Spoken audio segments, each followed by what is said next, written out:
The numbers on the clock load softly across the room. And as I rolled over in my sleep, my back, the stabbing, aching pains got right in the right side. It felt like knives pushing in there. And frankly, this is a pattern that's been going on for a while. The engineer in me says, well, it must be structural, I'm wearing my shoes wrong, or I need a new mattress. So I replace the mattress. I get new shoes, but the pain still goes on.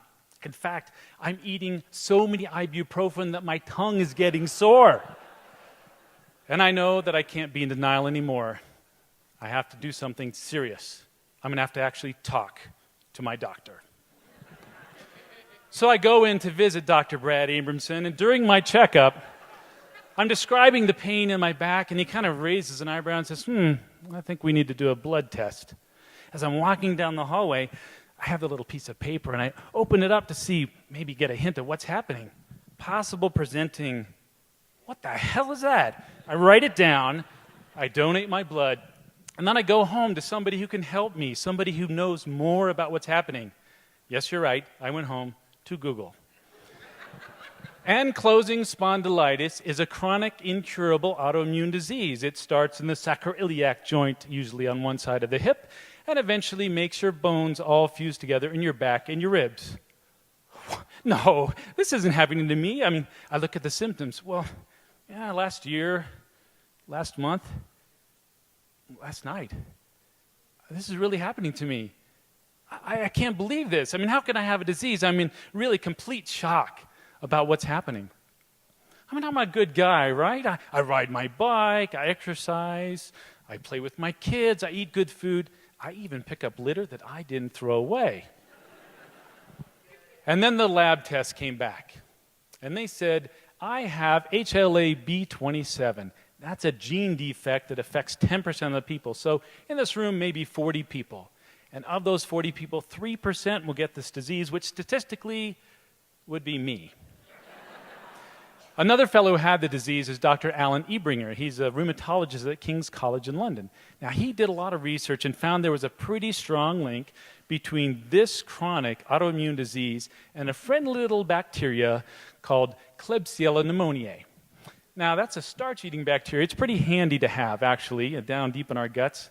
But with HLA-B27, my antibodies don't know the difference between this starch-eating bacteria and my own connective tissue. Root cause found. I go to the rheumatologist and say, what can we do about this? Frankly, we just treat the symptoms, pain drugs and immune-suppressing drugs.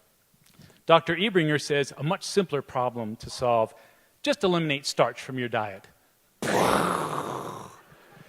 You see, this karmic thunderbolt hit me personally because I was the guy that said to the people, why are you having so picky about eating this and eating that? And, you're making everybody's life so complicated. Just eat it. And I can't. Starch, as a simple branch sugar, is in a lot of things. It's in all grains. It's in all those gluten-free substitutes. It's in potatoes. And it's in rice. And it's in things like peanuts and bananas and shredded cheese and virtually every single processed food. The whole entire center of the supermarket, off limits. How am I going to eat? What am I going to do? Ta-da, family to the rescue. My wife found out about the paleo diet, mostly meats, green vegetables, and fruits. I learned about probiotics and how to make my own sauerkraut and kefir, and my kids are constantly telling me, Dad, can you eat this? Is it okay to eat this? Does it have starch? Now, I can't say I would love to eat loads of these warm, gooey brownies. But staying away from those. For the last 2 years, I've been virtually symptom-free and pain-free without any drugs. We're more aware as a culture of what different foods affect people differently, rather than this is great for everybody and this is terrible for everybody. We're actually more aware of our own internal ecosystem and how it relates to food. So what about you? Do you have a pattern in your health that you need to pay attention to? Are you treating symptoms, or are you treating the root cause?